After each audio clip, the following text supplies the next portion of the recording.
बाबा जी की प्यारी सात संगत जी राधा स्वामी। डेरा ब्यास में भंडारे वाले दिन शनिवार और रविवार वाले दिन सत्संग शुरू होने से लगभग 2-3 मिनट पहले एक बहुत बड़ा चमत्कार होता है। जब परमपिता परमेश्वर बाबा जी पंडाल में आते ही दोनों हाथ जोड़कर सारी संगत को राधा स्वामी जी बोलकर गुरु गद्दी को शीश झुकाकर बैठते हैं और संगत पर अपनी पावन दृष्टि डालते हैं।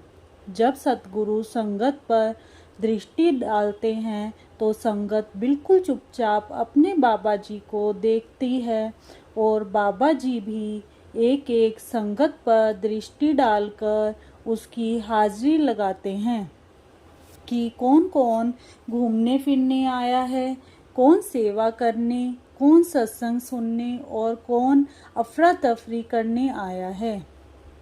बाबा जी सब जानते हैं। एक बार पंडाल में 10 लाख संगत बैठी थी। सेवादार ने पूछा, बाबा जी इस बार भंडारे पर बहुत भीड़ है। तो बाबा जी बोले, सत्संग सुनने तो केवल 15 ही लोग आए हैं। कोई कुछ लेने आया है, कोई कुछ खाने आया है और कोई सिर्फ मस्ती करने आए हैं। बाबा जी सब जानते हैं। कोई परिवार के साथ घूमने फिरने आए हैं, कोई अपने बुजुर्गों को लेकर सत्संग सुनने के लिए आए हैं। नामदान की पर्ची लेने के लिए हम लोग चाहे जितनी मर्जी तैयारी कर ले, लेकिन सतगुरु ने जिसे नाम देना है उसे ही देना है। किसी को तो सतगुरु पहली बार में ही नामदान दे देते हैं और किसी को 10-10 बार भी नहीं मिलता। एक बार ब्यास एक सेवा का जत्था और नाम लेने के लिए एक बस संगत से भरी हुई ब्यास जा रही थी।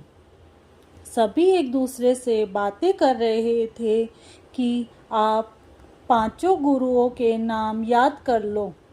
कोई कहता है कि आपने कितने सत्संग सुने हैं, यह सवाल पूछेंगे।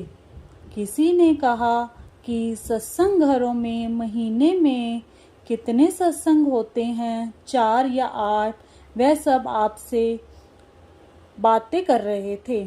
तो एक पति पत्नी जो उसी बस में ब्यास सेवा पर जा रहे थे, वे बिल्कुल चुप करके बैठे थे। वे कुछ नहीं बोल रहे थे, बल्कि बाबा जी का सिमरन कर रहे थे। पति उनकी बातें सुनकर हंस रहा था।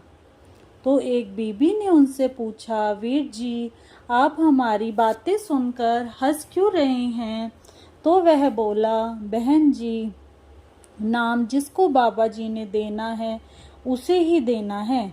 जिसे नहीं देना, हम चाहे जितनी मर्जी चतुराई कर लें, तैयारी कर लें, सब मालिक की मर्जी से ही होना है।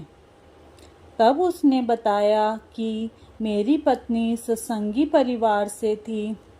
वह सत्संग भी जाती थी और सेवा भी करती थी। जब मेरी शादी हुई तो मैं बहुत शराब पीता था, लेकिन यह मुझे हर रविवार को सत्संग पर लेकर जाने लगी। धीरे धीरे मैंने शराब पीना छोड़ दिया या बाबा जी की मर्जी से छूट गई। तब वह फिर से मुझे ब्यास डेरे भी लेकर जाने लगी। ऐसे मैं 8-10 बार सत्संग में भी गया। बाबा जी के दर्शन किए तो वह फिर मुझे नाम के लिए कहने लगी। जब हम नाम लेने के लिए गए तो हमें बहुत तैयारी करके गए, लेकिन सब धरी की धरी रह गई। हम दोनों को ही नाम नहीं मिला, क्योंकि जो प्रश्नों की हम तैयारी करके गए थे वह तो हमसे पूछे ही नहीं गए। आदमी ने कहा कि मैंने सोचा कि मेरी पत्नी बचपन से सेवा करती है और बचपन से ही सत्संग सुनती है, शायद उसे नाम की पर्ची मिल गई होगी। लेकिन यह भी खाली हाथ आ गई। यहाँ कहीं भी सत्संग में बोलते थे कि वहाँ पर नाम की पर्ची कटनी है। हम दोनों वहीं पर नाम लेने के लिए जाते थे। मुझे तो तीसरी बार में नाम मिल गया, लेकिन मेरी पत्नी को 10वीं बार में नाम मिला। वह मुझे भजन सिमरन करते देखती थी तो वह कहती थी मैं क्या करूं। उसने एक बार बाबा जी से प्रश्न उत्तर में पूछा, बाबा जी, मेरे पति जब भजन सिमरन करते हैं तब मैं क्या करूं? बाबा जी हैरान हो गए कि यह क्या कह रही है। फिर बोली, बाबा जी, मेरे को भी नाम दान दे दो ताकि हम इकट्ठे बैठकर भजन सिमरन करें। बाबा जी बोले, अब असली बात पर आई है तुम? तो बाबा जी ने सिर हिला दिया। तो उसके बाद उसकी पर्ची कट गई और उसे नामदान मिल गया। एक आदमी ने यहाँ तक कहा कि ब्यास डेरे में अगर 10,000 लोग नाम लेने आते हैं तो उनमें से 5,000 को ही नामदान मिलता है, बाकी को अगली बार आने के लिए कह देते हैं। नाम तो गुरु की कृपा से मिलता है। जिसको नामदान मिलना है उसको बाबा जी खुद ढूंढते हैं। जो लिस्ट बड़े महाराज जी बाबा जी को देकर गए हैं, जिनका नाम लिस्ट में है उसी को ही नाम मिलना है। एक सेवादारनी बोली, मैं कुछ समय पहले सेवा पर आई थी। यहाँ से जाते समय मैंने मन में कहा कि बाबा जी जल्दी बुलाना। जब मैं स्टेशन पर पहुंची तो मेरा बेटा मुझे लेने आया तो बोला, मम्मी, पापा ने आपका नाम शुक्रवार को फिर लिखवा दिया है। दोबारा ब्यास जाने के लिए तैयार हो जाना। बाबा जी हमारे मन की बात कितनी जल्दी सुन लेते हैं। मैंने कहा, अभी तो घर भी नहीं पहुंची।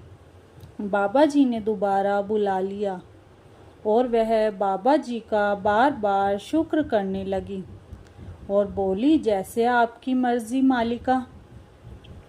अपनी आंतरिक अनुभवों को किसी को ना बताना हमारे अपने ही हित में है, क्योंकि जानबूझकर ना भी बताए तो भी अनजाने में अहंकार आ जाता है।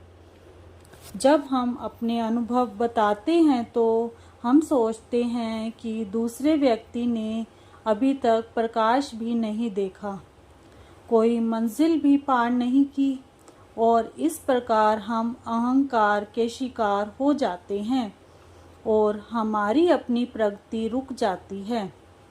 बल्कि जो पाया था उसे भी खो बैठते हैं। यही खास वजह है कि आपको अपनी रूहानी अनुभव दूसरों को नहीं बताने चाहिए। यह हमारी आत्मा का परमात्मा के साथ निजी रिश्ता है। इसमें किसी दूसरे का दखल नहीं है। आत्मा और परमात्मा के बीच कोई दूसरा नहीं आता। किसी दूसरे को हमारे अनुभव जानने का हक नहीं है। आत्मा का अपने असल के साथ, अपने मूल के साथ निजी रिश्ता है। यह उसका निजी मार्ग है।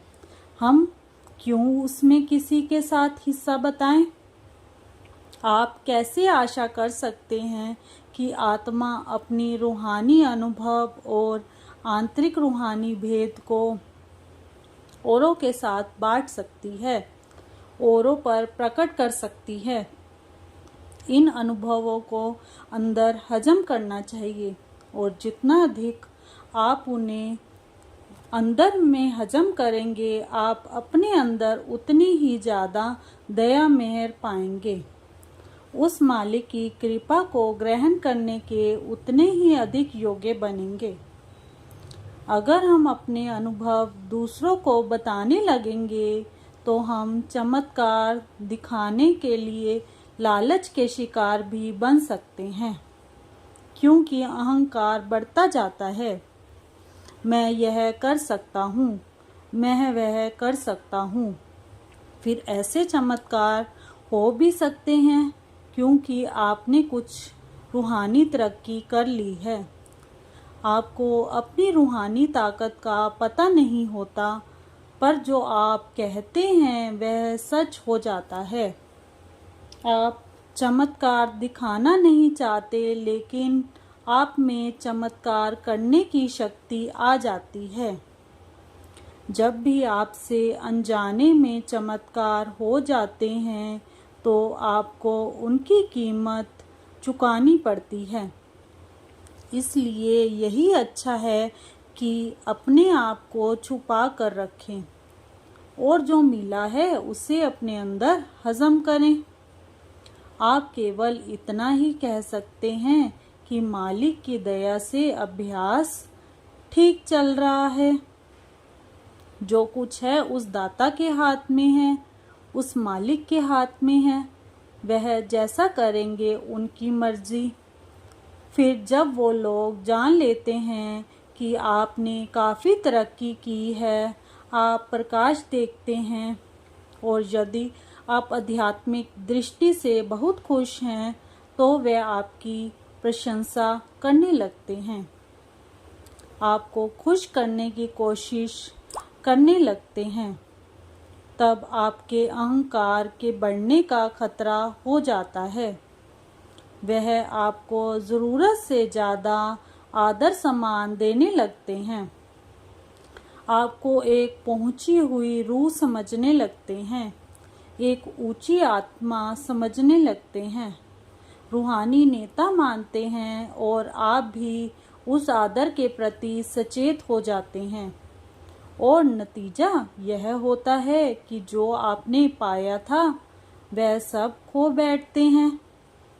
बाबा जी बार बार यही कहते हैं कि हजम करो, हजम करो। सतगुरु से माया नहीं, मेहर मांगो, मेहर में सतगुरु खुद आ जाते हैं। एक दूजे का नाम न जाने और न जाने एक दूजे का घर, बार फिर भी देखो जगत में हमारा कितना बड़ा राधा स्वामी परिवार। राधा स्वामी, राधा स्वामी।